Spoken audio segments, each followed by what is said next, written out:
Hey guys, thanks for joining us today. Putting a video together to talk about general care for drowning emergencies. So this would be for any person of any age, whether it be an infant, a child, or an adult. So in other words, when we are submerged in water, we inhale water. That's really what we call drowning. We consider drowning. So the first thing we want to do is obviously remove the person from submersion of water. And we're going to have to, assuming they're unresponsive and not breathing, begin CPR cycles. So when it comes to drowning, the important thing that we want to look at is where do we start, right?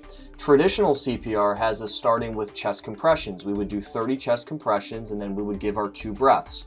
When it comes to drowning, we reverse that order. The first thing we do, obviously, is always call 911, but in terms of care, we want to start with breathing first. We give 2 initial breaths, then we follow with 30 compressions. We go back to breathing, right?